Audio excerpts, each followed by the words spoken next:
Alright, hello everyone. Today we're going to be talking about the new banner here, which is going to be the Sunset Rodion E.G.O, as well as the middle big brother Heathcliff, a very much awaited character.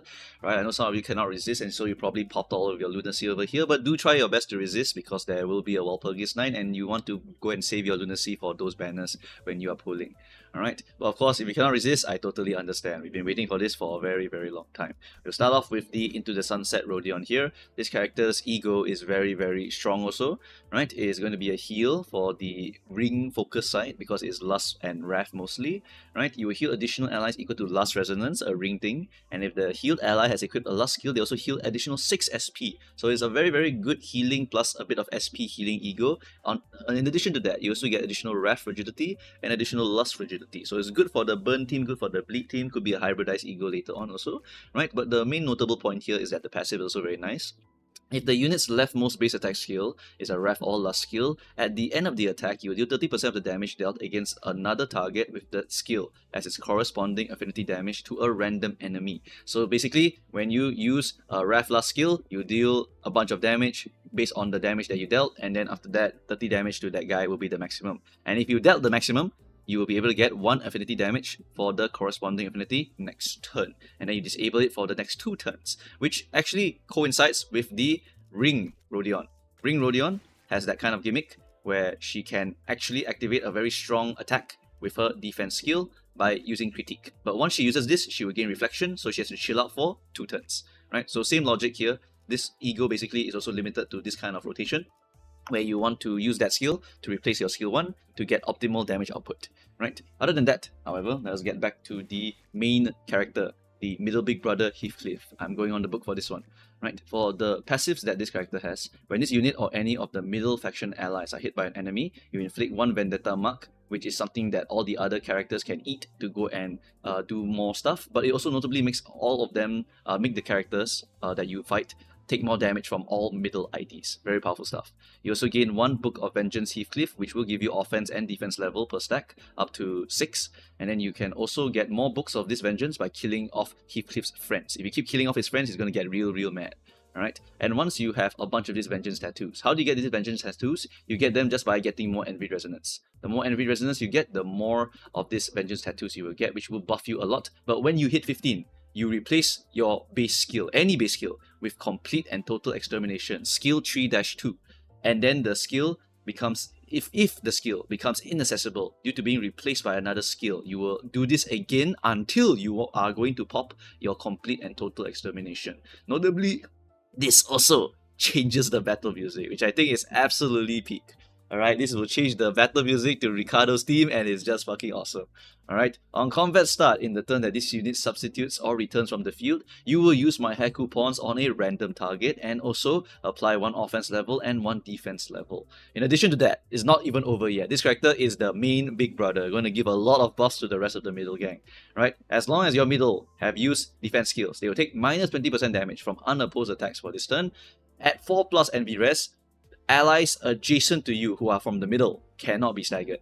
At 6+ NV resonance, all of them cannot be staggered as long as they're from the middle. Absolute cinema stuff here. Alright.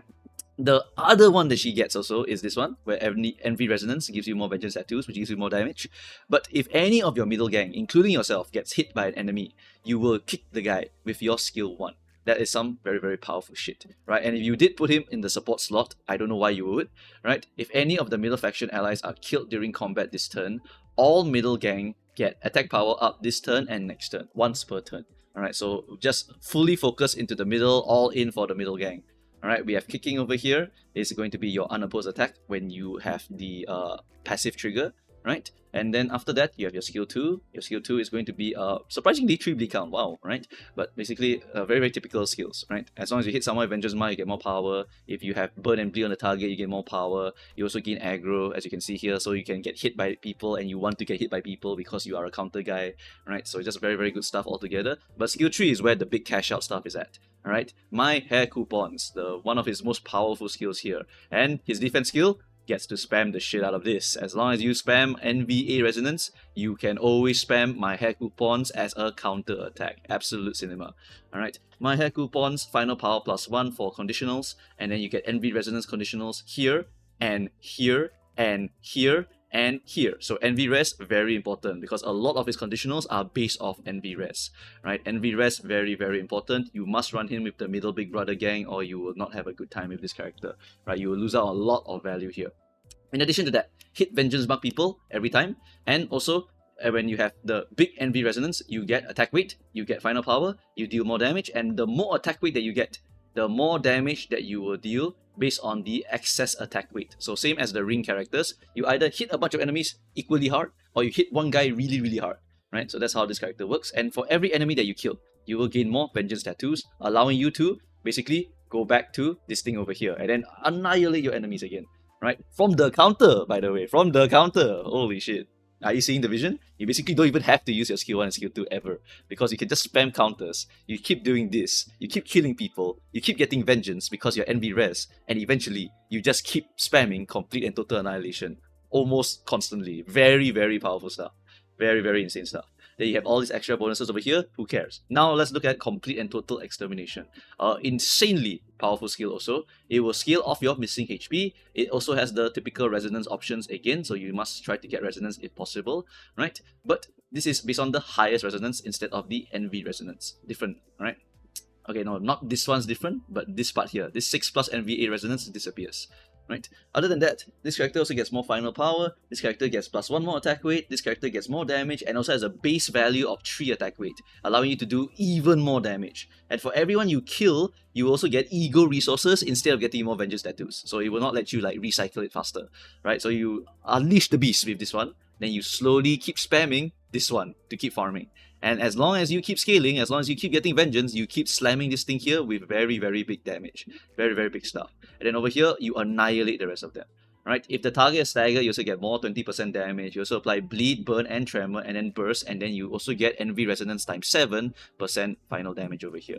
So just a bunch of NV res bullshit as per usual. Just spam as much NV as possible and keep spamming this counter skill. This counter skill is the bread and butter of this character. This skill 1, you don't even need to use it. It's literally just here for you to do this passive attack over here when you get attacked. Right? That's literally it. You never actually want to use it. You always want to use payback instead. So you can force NV res, so you can activate my hair coupons. Right now, the final NV team is still lacking a few other NV buggers. We currently only have 1, 2, 3, 4, and 5 of these NV characters here who are considered part of the middle. So we are still missing a few of them. We are still missing the Great Brother, Matthias, and then there may be some extra additional characters along the way. And of course, notably, one of our middle gang is also going to be a 2-star from a very, very long time ago. So not exactly the most optimal team comp right now. I wouldn't be surprised to see even more middle association, middle fingers later, right? To go and add more over here.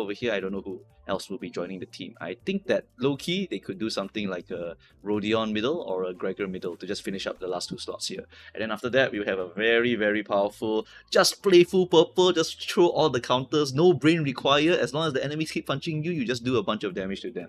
I think that is going to be very, very awesome once that team comp is finally completed. Right, so this is a very, very powerful character. The synergies are very obvious, and the combinations with all these characters here is very, very important. I really cannot wait to see the finalized full middle team alongside the possible Great Brother that we'll be getting on later. Right. So that's pretty much it, guys. Thanks for watching. Good luck if you're going to be pulling, but I would highly suggest trying your best to resist. But if you have to pull, then so be it. Just go and pull it. Alright, I understand completely why you would want to go and pull on this banner. Right, and I shall see you guys next time. Bye-bye.